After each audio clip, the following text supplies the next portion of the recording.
La adopción es una institución jurídica de integración y protección familiar. Es de orden público e interés social. Constituye un proceso jurídico y psicosocial. En el caso de Costa Rica, hay 3 formas, según el Código de Familia, en las que se puede considerar como adoptable una persona. En el primero de esos casos es cuando está declarada judicialmente en estado de abandono.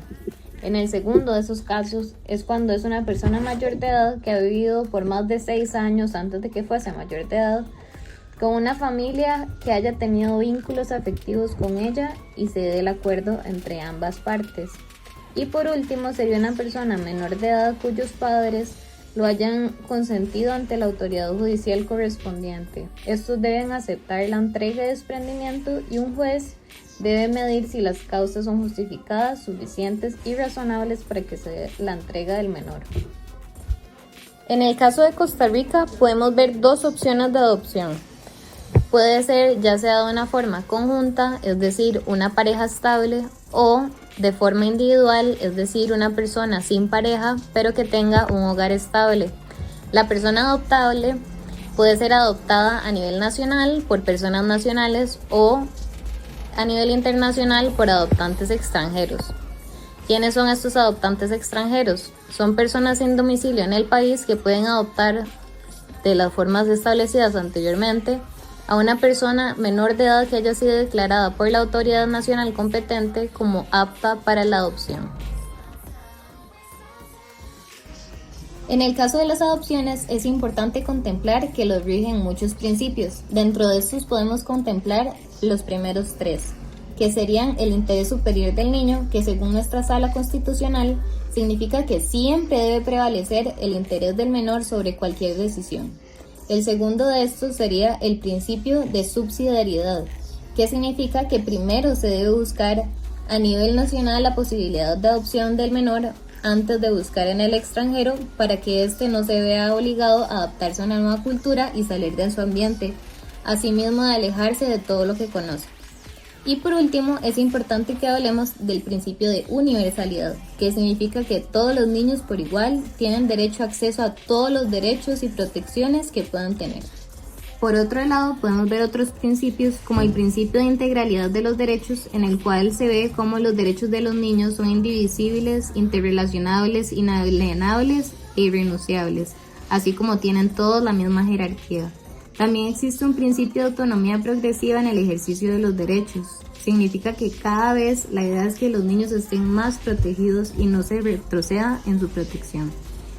Por otro lado, tenemos el principio de participación, que busca que los menores de edad sean parte del proceso de adopción y tengan derecho a opinar sobre las decisiones que van a afectar en su vida, así como otros principios como la igualdad de derechos de oportunidad y la no discriminación. Principios que comentamos anteriormente son la base de distintos tratados que regulan a nivel internacional este tipo de adopciones.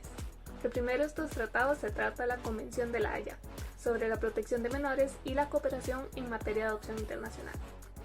Esta convención de 1986 tiene por objetivo el establecer garantías para que las adopciones internacionales tengan lugar en consideración al interés superior del niño y al respeto de los derechos fundamentales que reconoce el derecho internacional. Además, instaurar un sistema de cooperación entre los estados contratantes que asegure el respeto a dichas garantías y, a consecuencia, prevenga la sustracción, la venta o el tráfico de niños. Asegurar el reconocimiento de los estados de las adopciones realizadas de acuerdo con la Convención.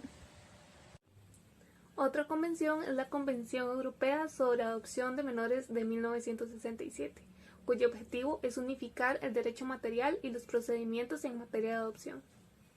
Posteriormente, en 1984, se firma la Convención Internacional sobre Conflicto de Leyes en materia de adopción de menores.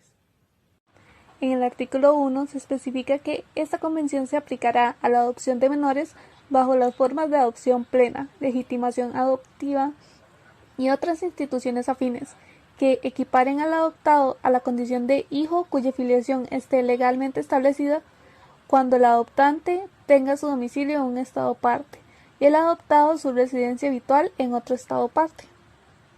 El 29 de mayo de 1993, nace el Convenio de Protección y Cooperación en Adopción Internacional, y este entra en vigencia en Costa Rica el 17 de junio de 1995. En este convenio se regula la adopción internacional y se establecen varias medidas de suma importancia, entre las que se puede señalar el reconocimiento que para el desarrollo armónico de su personalidad el niño debe crecer en un medio familiar, en un clima de felicidad, amor y comprensión. Además, que cada estado debe tomar con carácter prioritario medidas adecuadas que permitan mantener al niño en su familia de origen. No podemos terminar de hablar de tratados internacionales sin antes abordar la Convención de los Derechos del Niño, especialmente el artículo 20 y 21. El artículo 20 establece que los niños, temporal o permanentemente privados de su medio familiar o cuyo superior interés exija que no permanezcan en este medio, tendrán derecho a la protección y asistencia especial del Estado. Los Estados partes garantizarán, de conformidad con sus leyes nacionales, otros tipos de cuidado para esos niños. Entre esos cuidados figurarán, entre otras cosas, la colocación en hogares de guarda, la adopción o, de ser necesario, la colocación en instituciones adecuadas de protección de menores. Al considerar las soluciones, se presentarán particularmente atención a la conveniencia de que haya continuidad en la educación del niño y a su origen étnico, religioso, cultural y lingüístico.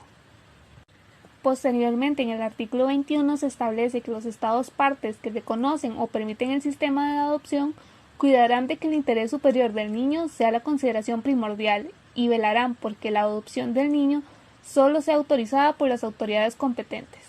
Reconocerán que la adopción en otro país puede ser considerada como otro medio de cuidar del niño en el caso de que éste no pueda ser colocado en un hogar de guarda o entregado a su familia adoptiva o no pueda ser atendido de manera adecuada en su país de origen. Velarán porque el niño que haya de ser adoptado en otro país goce de salvaguardias y normas equivalentes a las existentes respecto a la adopción en el país de origen. Se adoptarán en todas las medidas apropiadas para garantizar que, en caso de adopción en otro país, la colocación no dé lugar a beneficios financieros indebidos para quienes participan en ella. Y finalmente promoverán, cuando corresponda, los objetivos del presente artículo mediante la concentración de arreglos o acuerdos bilaterales o multilaterales, y se esforzarán, dentro de este marco, por garantizar que la colocación del niño en otro país se efectúe por medio de las autoridades u organismos competentes. La cooperación judicial internacional, en razón de estas adopciones internacionales, debe tomarse con un carácter excepcional y subsidiario, ya que se pretende preservar el derecho del niño y de la niña a proteger su identidad, biología y patrimonio social, cultural y geográfico. Las convenciones mencionadas llaman a las autoridades centrales a cooperar entre ellas y promover esta cooperación. Esto para asegurar la protección de los niños adoptados y alcanzar los demás objetivos que tienen estas convenciones. Las convenciones adoptadas llaman directamente a tomar todas las medidas adecuadas a los estados para crear nueva legislación en materia de adopciones internacionales y suprimir los obstáculos para su aplicación. Además, proporcionar información de sus estados en materia de adopción y otras informaciones generales, tales como estadísticas y formularios. El llamado a cooperación internacional a las autoridades públicas se da también para evitar y prevenir beneficios materiales indebidos en relación a una adopción y para impedir toda práctica contraria a los objetivos de dichas convenciones. Los estados están encargados de acompañar en cada momento no solo al niño, sino a los futuros padres adoptivos, y deberá generar informes relativos al niño y a los futuros padres para plantear una colocación que obedezca al interés superior del menor. Pasos para que una persona extranjera pueda adoptar a un menor según la Ley de Adopción de Costa Rica. Paso 1. Solicitud en el país de origen de la declaratoria de idoneidad. Contactar al organismo que funge como autoridad central del país de origen conforme a lo dispuesto en la normativa interna del respectivo país y las disposiciones costarricenses. En el caso en que la autoridad central determine que la familia es idónea, emitirá una declaratoria de idoneidad. Paso 2. Comunicación entre entidades. La autoridad del país de origen se comunica con la Oficina de Adopciones del PANI con el fin de solicitar la remisión del formulario oficial de adopción internacional, así como la declaratoria de idoneidad. Paso 2. Paso 3. Rellenar la solicitud de adopción. ¿Qué debe incluir esta solicitud? El artículo 118 establece que toda solicitud deberá contener nombre, edad, nacionalidad, estado civil, profesión u oficio, domicilio y residencia habitual de los adoptantes, número de cédula o pasaporte en caso de extranjeros tanto del adoptante como del cónyuge cuando éste deba dar su asentimiento. Nombre, edad, nacionalidad, domicilio y residencia habitual del adoptando. Nombre, estado civil, profesión u oficio y domicilio del padre y la madre consanguíneos, los depositarios judiciales o los tutores del adoptando. Descripción de los hechos que motivan o justifican la declaratoria de abandono con indicación de la prueba pertinente y el fundamento de derecho y finalmente un lugar para recibir notificaciones.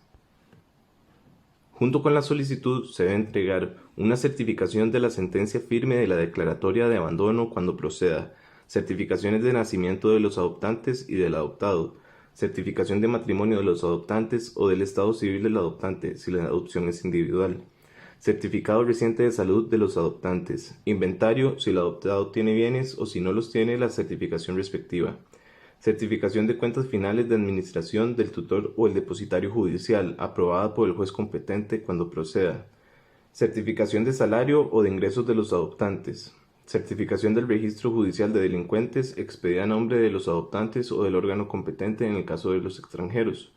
Y finalmente, una traducción oficial de los documentos que comprueben los requisitos del artículo 112 de este código cuando se trate de adoptantes sin domicilio en el país. Paso 4. Se convocará una audiencia para discutir la solicitud. El artículo 121 de la ley establece que presentada en forma la solicitud, el juez dará audiencia por 5 días a las partes interesadas para que se pronuncie sobre la solicitud y ofrezcan las pruebas de descargo, si es del caso. Paso 5. Se convoca una segunda audiencia oral. El artículo 123 de la ley establece que vencido el término de emplazamiento y resueltas las excepciones previas, el juez convocará a las partes a una audiencia oral y privada, que se realizará dentro de los 8 días siguientes. ¿Quiénes asisten a esta audiencia? Los solicitantes de la declaratoria de abandono, los oponentes, los testigos, los peritos que se hayan ofrecido como prueba de los hechos y los representantes de la persona menor de edad y del PANE. Asimismo, asistirá la persona menor de edad interesada cuando el juez considere que posee el discernimiento suficiente para comprender los alcances del acto. Paso 6. Sentencia.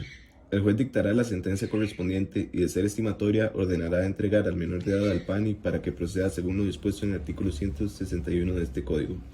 La sentencia se notificará por escrito dentro de los 5 días posteriores a la comparecencia. Existe la posibilidad de presentar una apelación de sentencia. Paso 7. Inscripción de la adopción. La ejecutoria de la resolución o la fotocopia certificada que autoriza la adopción se inscribirá en el registro civil dentro de los 8 días hábiles siguientes a la presentación y se anotará en el margen del asiento de nacimiento del adoptado en el registro de nacimientos. Se sustituirán los nombres y los apellidos de los padres consanguíneos por los de los padres adoptantes.